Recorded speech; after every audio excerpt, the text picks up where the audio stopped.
All right, awesome. All right, hi everyone. Welcome from the Unscientific Method. We're a group of graduate students who are passionate about spreading the stories of young researchers like yourselves to friends, family, and the public.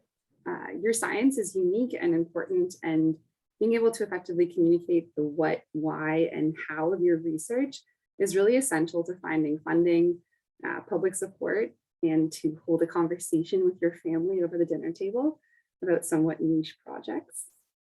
We've set up a two-part workshop series in collaboration with the Canadian-based science communicators, or SciCon teams, SciCats, and Advice to a Scientist. Advice to a Scientist, or ATAS, is this online hub where scientists at all stages of their career can find and share advice on topics that are relevant to scientific training in the development pipeline. Their website features this collection of resources on topics like science storytelling that provide tangible tips and advice for researchers like yourselves. And as part of the workshop series hosted in the new year, you will actually have a chance to publish an article sharing your SciComm learning with this broad scientific community. On the other hand, SciCats is a Vancouver-based group of science communicators who are experts at providing skills-based science communication workshops, both online and in person.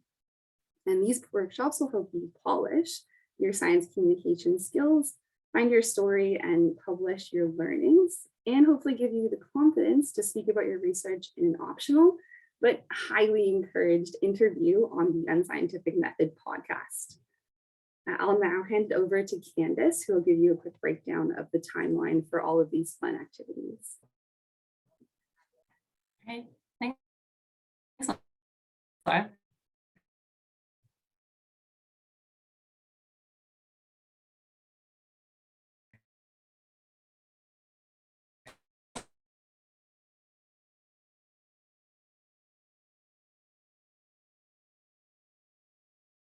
Our series of workshop is really going for people to view or catch up on the materials if you didn't catch everything. It'll be available on YouTube afterwards. So just let us know if you want to get access to the material. So in general, why we want to promote these workshops is because if you want to be on our podcast, this timeline of workshops will allow you to do that. However, if you're also just learning how to communicate your science better, you're welcome to join all of the workshops. The only one we might not recommend is this February onwards workshops, but other than that, please join us. And as for the details, we have in December 2 workshops for part 1, and they're going to be different material. So in part 2, we'll have some material that's going to piggyback off of what we're going to learn today. And then for the second workshop, which is in January, there are going to be 3 parts. And in the end of the 3rd part, we're going to be also publishing some material. And so you'll get some practice on how to really translate some of the skills that you've learned here into writing. And so, yeah, this is our timeline, and I'll pass it on to SciCats now to start the workshop. Great, thank you very much. I will do that fun thing where I awkwardly talk about sharing my screen while I do the thing of sharing my screen. Nope, that's not what I wanted. And then I will also do the awkward thing of jumping in and starting to talk, and 2 people are talking when people don't even know who it is that's talking. While Kaylee is getting set up, my name is Michael. Kaylee and I are part of SciCats. We're really excited to be with you for the series of workshops. And we've got, like Candace just said, we've got 2 workshops lined up that are going to build upon each other. So hopefully everyone that's here today is going to come back next week. And we're going to do some activities. We're going to make it interactive. We're going to get you to work. Hopefully you've got a pen and some paper nearby so that you can do some work. Hopefully you feel confident enough to share with us today. If not, come back next week and share with us. We're going to hopefully give you some skills and give you some confidence to start to work on your science communication. As Candace and Laura have said, they've got a podcast podcast. We've got a podcast as well called Nerdin' About. Hopefully you can check that out if you're curious afterwards, which is interviews. And that's what we're going to get to eventually. Of course, science communication comes in all forms, not just podcast interviews, but the skills that we're going to learn about today can be applied to that. To give you some background, I work at the H.M. Michelin Space Center as a science communicator. I was literally just on CKNW yesterday, applying the things that we're going to learn about today. And for whatever reason, these things always happen at 8 a.m. So my brain doesn't always work. So it helps to have those skills embedded so you don't have to think about them so early in the morning. That's me. So Kaylee is going to take over for the first half of the workshop. I'll be here in the background answering your questions. I'll jump in occasionally if Kaylee wants to chat with me. But what about you, Kaylee? Looks like you're into rats. I always want to talk to you. So my name is Kaylee Byers, and I'm joining you from Vancouver. So is Michael. So we're on the unceded and ancestral territories of the Musqueam, the Squamish, and the Tsleil-Waututh Nations. You may be coming from lots of different places. So if you want to tell us, say hello in the chat where you're from. You can also find the Indigenous lands that you are on here at this link, nativeland.ca, and let us know where you are. I am into rats. So I did a PhD at UBC looking at rat-associated health risks for people, both mental and physical health. And I'm really into this thing called One Health, which is diseases transmitted between animals and people and the health of our environment, and feels pretty relevant today. I'm not going to lie to you, feels pretty relevant. So, but in addition to this work and Michael's work, we also do a lot of this science communication work. So we are really excited to be here today to talk to you in that capacity. And you'll see some examples later on that are from our fields. You'll see some rats. That will happen. So we are SciCats. We are a collective group of science communicators here in the province. And it really started science communication out there and to practice and to have some fun doing it. So these are some workshops that we've built sort of as a collective team. Other team members aren't here, of course, but really a team effort in putting these materials together. And you'll notice lots of really great art like this from our science cartoonist, Armin Mortazavi. So big shout out to Armin right at the top. So today we're going to be talking about narrative. And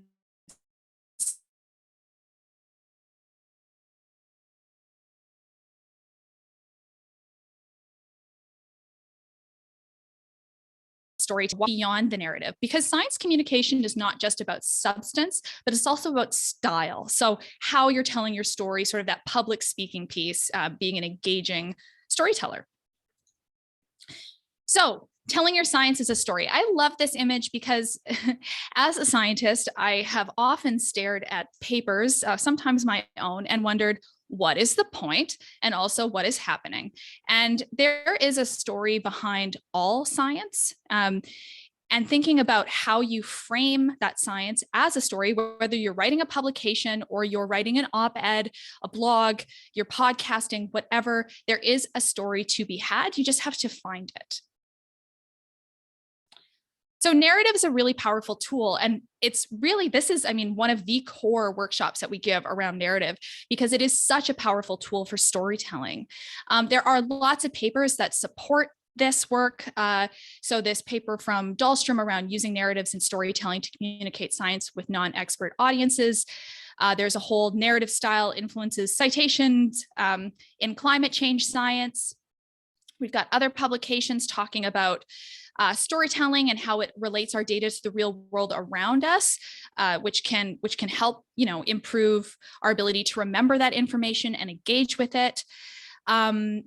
Just in general, there's so much utility to using stories to communicate about science, and there's not just one storytelling structure, which is why we're going to be talking a bit about this today. So there are numerous narratives to tell stories. So stories are great because they engage us. We remember parts of them. We learn a lot generally. I mean, a lot of what we learn as children is through stories, and what we see in the news is a story, right? So being able to harness that's powerful, but there's multiple ways that you can harness narrative to tell a story. So the first question then is, what's in a narrative? What are some of the components of storytelling that you can incorporate into your science story. So there are these key components. There's a setting, right? Stories happen somewhere.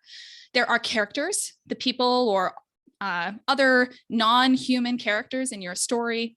There's a plot, which is usually, some kind of incident or climatic event that gets resolved.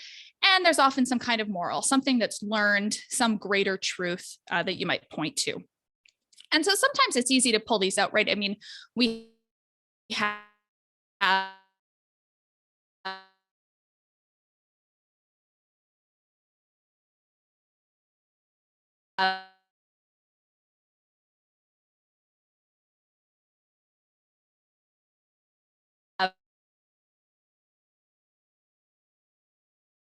to do. Let's break down a few of these options. So setting. A setting can be anywhere, right? It could be in the lab, it could be in the field. Maybe you're traveling to do the science. So a setting can really be anywhere. You can have multiple characters. The character could be you, so you could be the main character in your story. Maybe the character is a lab mate. Maybe the character is another scientist. Maybe the character is one of your study organisms. So a friend of mine just wrote a children's book about science in which she had me as one of the characters, and part of that is about one of the rats that I caught, Harold. Harold is a character. So you can have human and non-human characters. The plot is often some kind of conflict. Something happens. Hopefully you're not in the lab and you light on fire, but maybe that is something that happens. Or maybe in my case, a rat went missing in the lab or in the van that I had for trapping rats for 2 weeks. That was a conflict, had to be resolved. So it's some kind of event that needs some resolve. And then the moral. What did you learn? Well, in the case of the fire, maybe you learned that you need to keep your Bunsen burner at a lower height, or maybe you learn something about yourself doing the work that you've done. Maybe you learn something about your interests or how you relate to the science itself. So there's lots of different morals that can be had in storytelling. Here's one example. So I talked a little bit about our work. This is a piece that was written for Nautilus back in 2016 by Becca Cudmore about some of our research. And it's called The Case for Leaving City Rats Alone. And I'll walk you through a couple of these pieces here. So the setting of that piece was downtown Vancouver in the rat van. I had this van that I drove around collecting rats. That was the setting. The characters were me, the master's student who was working on the project, Michael Lee, and the rats. And the plot was that disturbing rats could actually be a problem. So if we do pest control the way we currently do it, we can actually increase disease in rats, which is something that we found. So that was the plot. And then the moral was, okay, so maybe we should be reconsidering how we currently manage rats. So you can see how this could be good for, and it was for a narrative piece written by a science journalist. This is also essentially a structure that I've used to write about this work in published papers or talk about it at conferences or generally. So setting, characters, plot, moral. I'm just going to jump in. We've got a question from Amelia about characters. Can characters be concepts? And as an example, I guess she's asking about self-efficacy. Yeah, that's a really good question. I mean, I think you can play with that, especially you can play with like sort of personification of these concepts or ideas. So I think that you can certainly play with that. There's definitely no one size fits for what needs to be in all of these areas, right? I mean, you might write a story about, say you do nutrition research or something, and the setting is actually inside a human body. And the characters are maybe, Michael and I just did a podcast episode all about like thyroid and iodine. So maybe the character is your thyroid, and the plot is that you need more iodine to support your proper thyroid structure. And the moral is you're not going to have non-iodized salt anymore. So you can place this anywhere. You can have lots of different types of characters. Great question, Amelia. Yeah, I think like the key there would be that a character would need to change in some way. So if you are going to put in something that's not that has a consciousness, that has emotions, their character should have a journey that we're going to talk about, so that they're going to end up a little bit different than what they started. But definitely very creative. I like that idea of using non-human characters. Mm-hmm. And so that's one storytelling structure you've probably seen a lot is the hero's journey, which is essentially where a character gets called to action, right? They get called to some greater purpose. They're existing in the ordinary world. Something happens to them. Here we've got the bat signal. And then they maybe they refuse that call. They're not interested in it. Something happens to them. Maybe they meet with a mentor. It encourages them to get on board. They go through a number of trials and tribulations. Again, they seem to light on fire, and they are, reborn in some way. They learn something. They change as a character. So that's sort of what Michael is talking about there too, is where there's some kind of character growth often in a story, and that is sort of the connection or intersection between character and moral of your story. So this is just one framework, but it's one that's used really, really often in film storytelling, and it's something that you can use in science as well. So how do you find your own narrative? How do you find a story that you can use in your future science communication? Well, today we're going to focus on one that we really like at SciCats. It is an incredible storytelling structure, and it's a really simple one. And it was proposed by Randy Olson in this book, Houston, We Have a Narrative.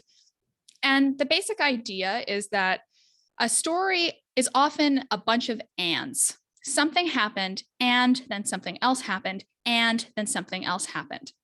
But what Randy Olson noticed when he was watching South Park, of all things, was that the creators of South Park kind of flipped that and structure and turned it into an and, but, therefore structure. So for a bunch of these extra ands, they essentially introduced a conflict, which is the but, and the therefore, which is the resolution. So the plot piece, but and therefore. And when thinking about using storytelling structures like the ABT Randy Olson wrote in this book, my overall conclusion is that the world of science, although steeped in narrative, is largely oblivious to the power and importance of it. This needs to change, and I know who has the knowledge to make the change possible, and that is you, science doers, science storytellers. So this was the structure that is very common in science storytelling, and something happened, then something else, and then. But we can turn this into a story and give ourselves that plot and that moral if, for some of these ands, we change them to but and therefore. Something happened, and then something else, but therefore. Here's an example. The Wizard of Oz. There's this girl in Kansas, and life's pretty boring. But hey, there's a tornado to Oz, and therefore there was journey and growth. So that's a really simple way of telling you about the Wizard of Oz, but a basic storytelling structure using and, but, therefore. There was another piece done recently looking at, this is fun, in the Atlantic by Ed Young, one of the greatest science storytellers out there, arguably, how a guy from a Montana trailer park overturned 150 years of biology, all about lichens, alliances between two organisms, a fungus and an algae, and they're wrong. So Ed Young is just incredible anyway, has a great way of writing titles and leads. But we can also take this story and put it into the ABT. So here we've got a story about someone who is looking at lichens. So what do we know? We know things about the researcher, about the field and established beliefs. We know the researcher studies, finds this third organism. And what does that mean for the field and future applications? So we've got a couple pieces of information that can be joined by and, a but, and a therefore. So you might write, there was an unlikely researcher and this whole established field, but that researcher made a major discovery, and therefore there's future possibilities about this field of biology that before we didn't know anything about. Again, a really simplistic storytelling structure that can then be elaborated on for a more in-depth story. I'll show you how I use this in my own work. This is an ABT I use a lot for rats. So rats carry bacteria that can make people sick, and there are lots of rats in cities, but our current ways of managing rats aren't working. Therefore, we need to reconsider how we manage and live with rats in cities. So I've got the conflict. What we're doing right now is not working, and the resolution. Therefore, we need to reconsider what we're doing. And I'll say here too, like for those of you who are in science and are working on a degree, or maybe you're doing a dissertation, you're writing publications, I love this storytelling structure so much because I can use it in multiple different ways. So I might use something like this to format the introduction of a paper, right? I've got paragraph 1 about rats and bacteria. I've got a second paragraph about rats in cities. I've got a third paragraph about how we manage rats now and it's not working. And then I've got my next paragraph that introduces the whole paper. So I'm going to be talking about this in my paper about how we need to manage rats differently. Or I can use a statement like that as the thesis of the paper before I dive into the methods. So I find it really useful sort as both a broad structuring of story and also a very narrow structuring of story. So you're going to try it. We're going to give you 5 minutes to work on an ABT yourself, but therefore. Grab a pen and paper. You're probably on a computer, so you can work on your computer too. Draft yourself an ABT, and we'll hope that some of you will share yours in the chat with us. But if you have any questions at all for this activity, please also do let us know either by raising your hand or you can also write your questions in the chat. So ABTs, let's try them. And I should say, Kaylee, that when I got the call to be on CKNW yesterday morning, and we were also preparing for this workshop, I thought, you know what, I'm going to make an ABT statement for my CKNW interview. So we are going to be eventually talking about, podcasting interviews, and you're talking about multiple forms of communication, whether it's over a webinar, whether you're writing a paper like Ed Young is, or you're getting called last minute and you're going to be on the radio in 10 minutes, quickly get out some paper and make an ABT statement so you know what you're talking about. It works. It does work. Yeah, if it helps you, maybe imagine what would happen if somebody called you up and asked you to talk about your research in an ABT at 8 in the morning. I always bring up the 8 in the morning because I feel like my brain doesn't quite work properly. So you're not a morning person. No. And I'm not a morning person. So I need structure. And the ABT helps me deliver my message in a clear, succinct way. I did start a timer for everyone who's curious. You're at 4.5 minutes left. And I should also say that if you're not comfortable sharing your ABT, we would love to have a few people throw in their ABT into the chat. We could also probably even unmute you if you'd like to talk us through your ABT. But we'll also be following this up next week. We're going to be doing some more work with these ABT statements, and then eventually even into January when we're going to do some in-person stuff specifically about interviewing. So this is laying the groundwork for all of that work.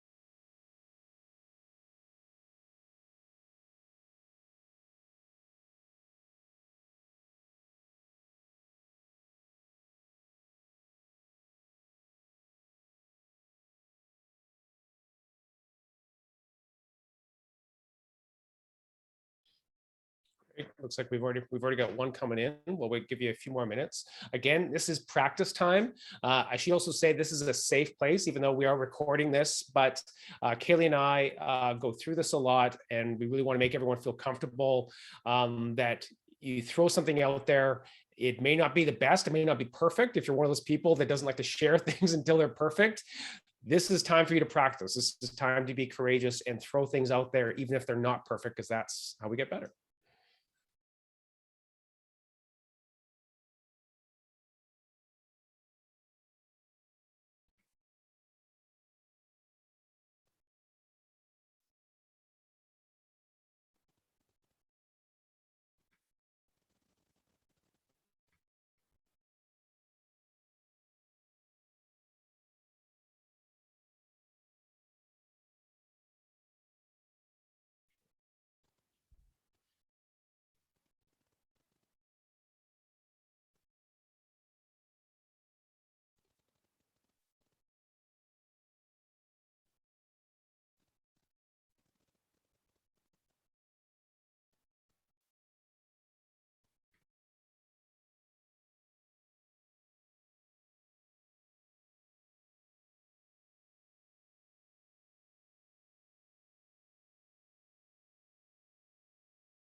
We've got just over a minute left. We've got lots of interaction here. This is going to be great. We may not have time to go through everyone's, but should we pick some of them and talk about them, Kaylee? Yeah, let's give folks just the last minute to finish up.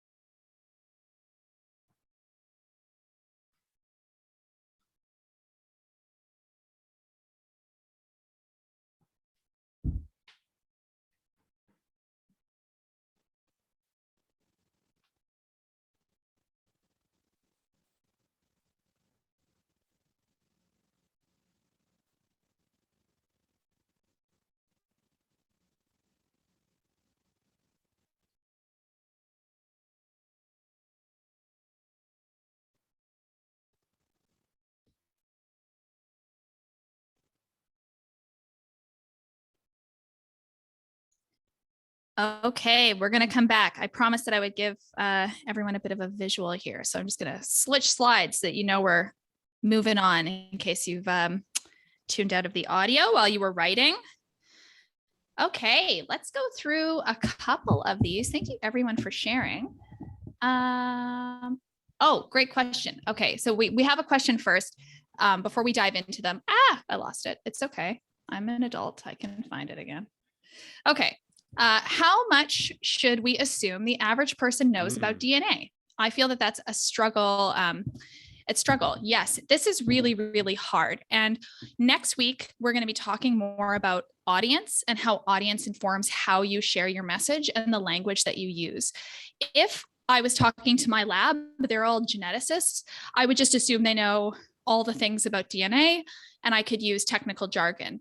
If I was talking to a general audience, so Michael and I used to run an event in the city called Nerd Night. We've got people from tons of different backgrounds, some really engaged in science, some not.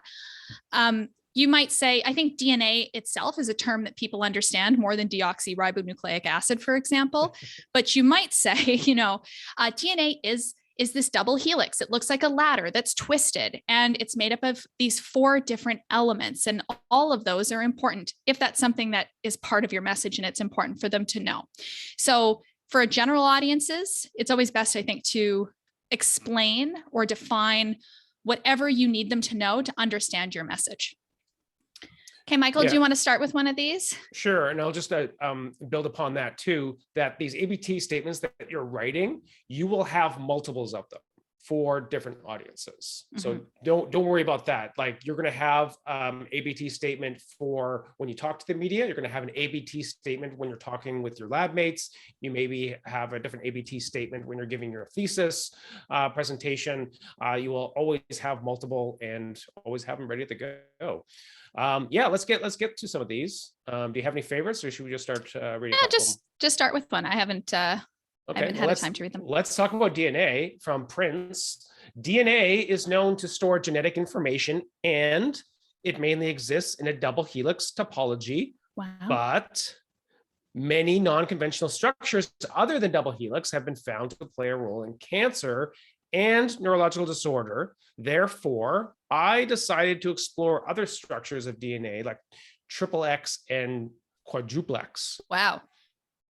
That sounds super cool. I've never heard of triple X or quadruple X. No. DNA is going to need a new manager to help share some of that information, a new spokesperson. Yeah, I really like that. I think the first thing that stands out to me is that it's probably written in terms of audience for not the most general audience, like with some baseline knowledge, but I wouldn't say like other scientists who are in this field. So definitely hitting some folks who might have a little bit of knowledge already. And I think one thing that I would be interested in knowing for the therefore, so I think this is really well written, is so you decided to explore other structures of DNA like triplex and quadruplex. Why? Like what is that exciting piece? Is it for these potential health associations? Like just a couple extra words in there to really drive home the main impact for why that research is important. But I think that this is really nicely outlined with the ABT. Michael? Yeah, the one thing that pops out to me is that there is a character in there, the I, that comes after the therefore. So to think about that is the I, the person that is exploring these structures, is that character important to this ABT? Because maybe they need to be in the and, but therefore. Obviously, like that I came across some conflicts that are talked about in the and, right? Mhm. So, and again, back to your question, why are you exploring these structures? So sometimes it helps to kind of place that character at the beginning of the ABT, but that's kind of little nitpicky stuff because you're right. That's a really nicely well-written one. Okay, let's dive into another one. Let's go on to Laura's. T cells are necessary for a healthy immune system. Oh, thank you, T cells right now, seriously. And their development has been studied in mice for decades, but helper T cells still cannot be made in the lab for immunotherapy due to real fundamental differences between mouse and human biology. Therefore, we need to study T cell development in humans. What do you think, Michael? Sounds a bit scary at first, but this is really interesting. I'm intrigued. I think right in the middle there, the but could probably be honed down because there's a bunch of words in there, just in terms of like when you say it a bunch of times, like if you were to read the ABT statement again, there's a lot of words in that but. Like real fundamental differences between a mouse and human biology. I think that's probably apparent to a general audience that a human and a mouse are different and our physiology is different. So you can probably pare that down with a few words and really get to the kicker, which is the therefore, the study T cell development in humans. That's what you want. Yeah. So you got to just getting to that quicker would probably be my suggestion. Yeah, I think that's a good point. Like you could hone this down just by saying, but we still rely on mice to create these in the lab. Therefore, we actually need to study this in people in order to why. So like, again, what's the real significance of having it in people? So I think that would be one way to pare that down. Thanks for sharing. Should we do one more? Let's do one more. I'm going to scroll down a little bit and grab this one. Volatile organic compounds are produced in high quantities from fragrances in our homes, and they could potentially be harmful. But we do not completely understand their transformation process. Therefore, I am working on simulating a design that can predict these processes. Ooh, very cool. Thank you very much, Iomidi. Okay, so I think, let's see, to start, so the first thing that stands out to me for this audience, if you're talking to a lay audience, might be to tell us what volatile organic compounds are. So you're saying that they can be in high quantities from fragrances in our home. Even putting in terms like microscopic, for someone who doesn't even necessarily know like what compounds are, sometimes those tiny little additional words can help sort of underlie that they're like invisible, right? They're these sort of like invisible health threats that we go through our lives coming into contact with. And that to me is one of the terrifying things about them, these sorts of things, and why we need to understand them. I think this is really this, like the but is great. So we don't really understand this one aspect. So you might have to describe what a transformation process is for a lay audience, but this is so much the crux of science, right? There's work to be done because there's something we do not understand. And that's a great but to have. Sometimes if we can specify what the thing is that we don't understand here, the transformation process, that really helps someone understand, okay, this is the specific thing that we need to know. Michael? Yeah, I would say just that first in the and you start with volatile organic compounds, which already sort of gets my brain thinking about, okay, well, what are we talking about here? But then you talk about fragrances in our homes. So I would probably flip that, and I would probably start with fragrances in our homes. Are there specific fragrances, or are we talking about scents? Are we talking about perfumes? Are we talking about other things, fragrances? Start with that, because then that gets people visualizing what you're talking about. And then you're going to talk about the volatile organic compounds that are produced in those fragrances. And just by flipping that around, you've kind of hooked somebody in that you're talking to.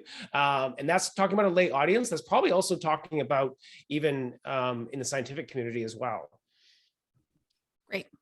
Okay, so we're going to move on in the interest of time, but keep these. We're going to come back to them in the next session. So you can take them, have a look at them, revise them based off of some of this discussion here, and bring them with you to the next session next week, because we'll be working on them some more. One important thing when we come back to this is all elements of whatever story you're telling should be linked to your message, your ABT, your narrative. If you've got a piece of information that you're giving and it's not relevant, then cut it, because it can help distract from your story. So finding your ABT first is really, really helpful, and then anchor everything else around it. So I like to think of this sort of as a spider web, where you've got the main message in the middle, and then centered all around it, you've got whatever necessary methods were used, any necessary background, the ands, and any necessary results. So only the things that are most relevant to that ABT to include it. Okay, Michael, moving over to you. Style. You're so full of style. I try to be, and I'm just looking at the time. We've got 12:38. So this workshop is scheduled to be for another 7 minutes. So I'm going to try to go through this as quickly and succinctly as possible. And Kaylee, you're going to help me do that, because you're going to go through some of these slides. So I'm going to try to give you some practical tips so you can go away from this workshop, some substance and style tips. Okay, here we go, Kaylee. Let's do this. Video conference bingo. You know, this is what we do. I'm in my kitchen right now. Kaylee's in her living room. There are a lot of distractions. Think about your audience if you're talking to them. So now we're talking about, are you giving a conference talk? Are you talking, are you in a group meeting? So many things that can distract you. Pick one. Video conference bingo. Who's going to win? Of course, everyone working from home. You ever get to see their cats? As soon as I see a cat, my brain is gone. Number one tip that I think that if you're going to go away and you're going to think about doing podcasting, if you're going to do podcasting, you need a microphone. Absolutely, full stop. You need a microphone. Invest in a microphone.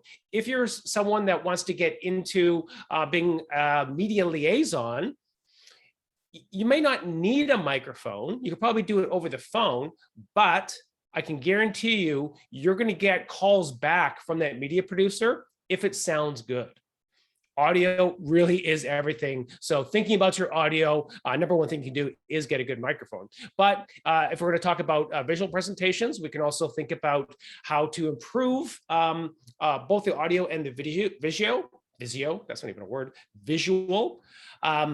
So as you can see, I've got earbuds in. Kaylee's also got some earphones in. What that does is that it cancels the audio coming out of your speaker. So if you're relying on the speaker coming out of your laptop, what's going to happen is the audio is going to go back through there in the same way, and it cuts out. So your computer is always trying to figure out what audio it should be producing, like going output and then input. So just create a separation. Get some earbuds, get a microphone. So let's talk about the mic. Let's talk about lights and camera and action. Okay, so I am sitting in my kitchen right now. Not the best room in my place to do a recording, but for visual, it is the best because I am facing a window. The light is hitting my face. The light is not behind me. I'm not being backlit. It is so distracting. I've seen so many presentations by people that are backlit. I'm like, what are you doing?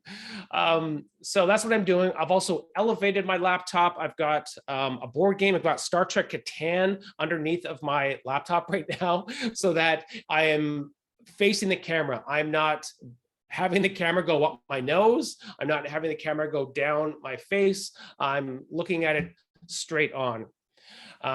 What else can we give? Yeah, so we're just looking at the levels there, get some books up there, some textbooks that you don't want to read anymore because you want to get that frame. This is cinematography 101. Really, just get your head in the frame, not cutting off the top of your head, get right in the middle. It's called the rule of thirds. If you want to get nerdy about it, you can look up the rule of thirds for taking photographs. You can take better Instagram photographs by thinking about the rule of thirds. Just just get right in there with a little bit of room, as you can see off the top of your head there. So the top of your head, yeah, Fibonacci sequence. The top of your head is not being cut off. There's a little bit of room in there. So this is the weird thing about giving presentations online, is that we're in a box. I'm looking at Kaylee and you live in a rectangle, right? So if your head is like right up at the top there, it feels like you're literally in a box. You don't want that effect. You want the effect that you're out there, you're on the beach on a fabulous sunset, there is air around you. It's a weird thing that our brain does just to give you that sense. As you can see here, Room Raider, go look them up on Twitter for lots of great examples of great rooms. Paul Feig here looks like he may be an alcoholic, but so think about that when you're giving a presentation. Your background is important because it gives you a message. You know, one of our good friends here, Hey Science Sam, which you should go follow, has some really clean background, some art there. It's classy because you want to present the air that you are a real person. You're not a robot. You're not like in some closet with nothing around you. You have you're a real person. You have interests, and art, really simple, clean pieces of art can really produce that. But I will say that later on, when we start talking about podcasting, like in the new year, we might actually suggest that you go inside of a closet. It's very possible. True.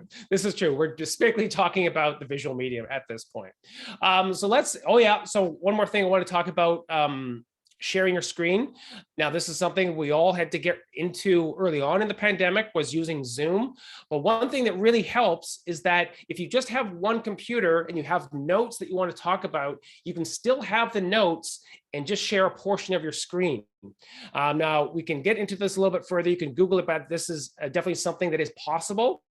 So if you've thought about what that may look like, here's sort of like what the screen looks like. On the side there, you've got the group chat, you've got the slides, you've got your notes there, but in the middle, the screen sharing is just the slides that are showing there. So it is possible. You could probably look up some tutorials if you need to like be walked through if you've never done that before. Go ahead, Kelly. I was going to say, I'm looking at the time and I wonder if this would probably be a good place to leave this, and we could take some of that material from, because the next stuff we were going to talk about is a little bit around visual presentation. So we could incorporate that into the second part to keep to time. Absolutely. But here are all the platforms that one can use. I myself have a preference for Zoom. I don't understand Teams. So when people send me Teams links, I say, no, thank you.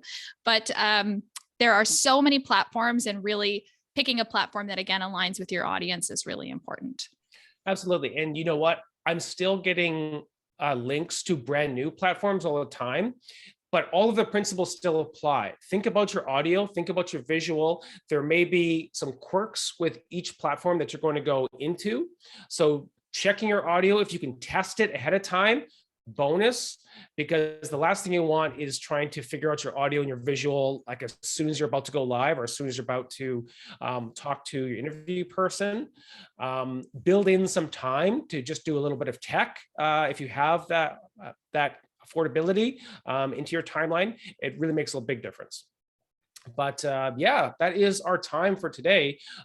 Flew by as I expected, but we get a whole other session with you next week, which we are going to continue to work on our ABT statements. We're going to be specifically working on them, revising them for different audiences, also looking at the jargon of them. And we'll start off by talking about style and give you some practical tips on how to make your good presentation a great presentation or a great talk. So if anyone has any questions, please do pop up, write them in the chat, just say hello. We've also put a little link here that you can fill out a survey. We appreciate any and all feedback that we get on our workshops, but you're also welcome to just do that after the next one, whichever you prefer. But yeah, if anyone has any questions, please do pop in and ask them. Yeah, and feel free to follow us on social media there. If you want to post a question, you can DM us at SciCats YVR on Twitter. I'll even put in our own personal ones on there as well.